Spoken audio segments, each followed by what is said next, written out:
Hey, it's Katie, and welcome back to my booktube channel. Welcome to Bookmas Day 16. This video is a spoiler-free review of The Matzah Ball by Jean Meltzer. So this is a Hanukkah romance, which I have never read a Hanukkah romance before, so I was really excited to dive into this one. Basically, we have our main character, Rachel, who is raised in a Jewish family. She is Jewish, but she has this secret, and she is obsessed with Christmas. And she's also actually a Christmas romance author, but she will not tell her parents or anybody else in her family. She keeps it like this huge secret. The only person who knows is her best friend. And it really throws her for a loop when her publishing company asks her to write a Hanukkah romance. They think she'll be perfect for it because she was raised Jewish, but Rachel has absolutely no inspiration for this book whatsoever because the only thing that inspires her is Christmas. So in order to get some inspiration, she decides to go to the Matzah Ball, which is this big celebration on the last day of Hanukkah. And the thing she doesn't realize is that this ball is being put on by her arch enemy from summer camp when she was a kid. So basically they are forced to work together in order for her to get what she needs for her novel. Doesn't that just sound so cute? I literally was so excited to read this. I'm so glad that I did. I gave this book 4 stars. It's so cute, and with our romance, it is kind of like a second chance romance and also enemies to lovers, so it was a really interesting dynamic. So the main thing about this book that I struggled with, I'm just gonna get that out of the way now, is the fact that Rachel was not honest with the people that she cared about in her life. Like, the only person she was really honest with was her best friend. And I understand that's like the main plot point, is the fact that she's keeping her love for Christmas a secret from her family, but I really thought that she would own up to it a little sooner than she did, at least with Jacob, who is our love interest. I really thought that she would confide in him a little earlier than she did, and I really had a hard time with that aspect of the romance. On the other hand, my absolute favorite part of this book was learning about a different culture and religion. So I really don't know anything about Judaism or Hanukkah, and I'm definitely very ignorant on that topic and that religion. And I was so excited to be educated through this book. I feel like, again, this is very ignorant, but I did not realize there were so many different Jewish holidays. Like, it's not just Hanukkah. There are a bunch of other things that they celebrate.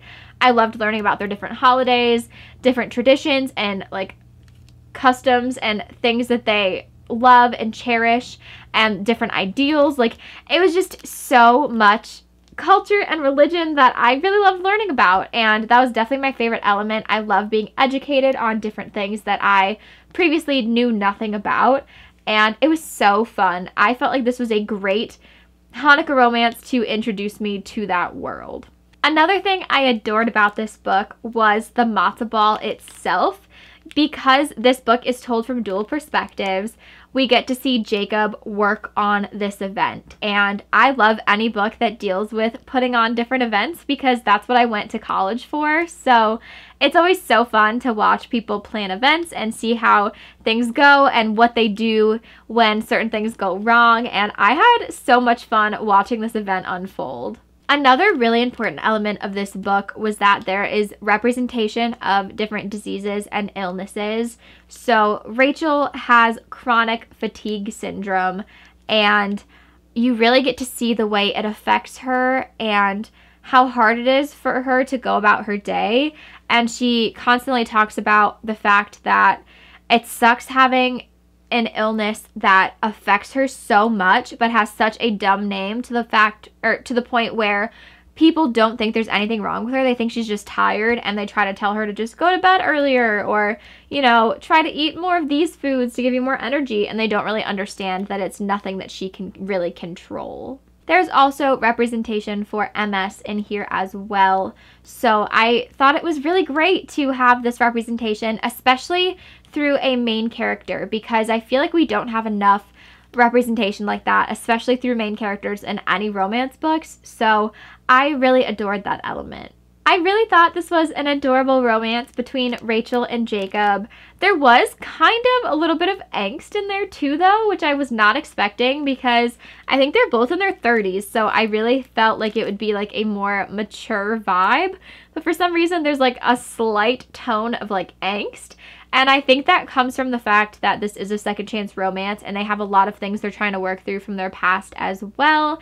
And obviously they were children when they knew each other prior. So I think that's where a lot of it came from. But that element wasn't really my favorite, but it definitely was a surprise. Okay, so there's this term that they talk about in this book, and I don't know how to pronounce it, so I'm going to put it on the screen for you here.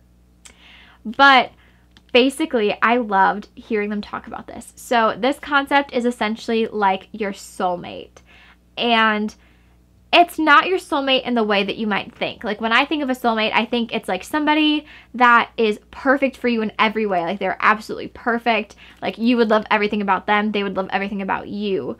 But the way that it's described in this book is like your soulmate is somebody who challenges you and makes you a better version of yourself. And I think it's, I forget the phrase they use. It's like two swords sharpening each other, something like that. It was some kind of metaphor that was like really beautiful, and I loved that idea. I love the idea that like it's not like this person is exactly perfect for you, but it's like you can help each other become better versions of yourselves, and you're perfect for each other in that way. And that was probably one of my favorite concepts that they really talked about in here. Overall, this was a really adorable romance, and it was also very educational for me. So if you're somebody like me who has not read any Hanukkah romances before, or you don't really know a lot about Hanukkah or Judaism, I feel like this is a great book to introduce you to that religion and to those types of romances. I had a blast reading this. It was so cute and so fun. I read it all in one day. I had a great time, so I would highly recommend this if you're looking for a holiday romance, but not a Christmas romance. At the end of this book, there's also a sneak peek for the next release that Gene Meltzer is coming out with.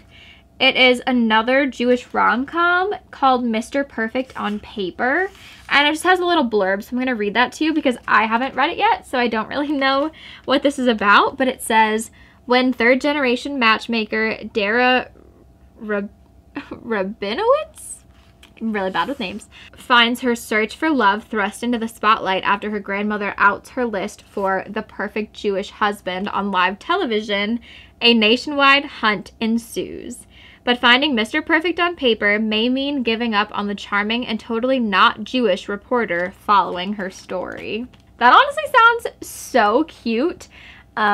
Obviously, I'm already shipping her with the reporter, but that sounds adorable, and I love the idea of reading another Jewish rom-com. I feel like there's not enough of those, or maybe I'm just not aware of them. So that would be really fun. I'm not quite sure when that book's coming out. If I find out before I edit this video, I will put that up on the screen as well.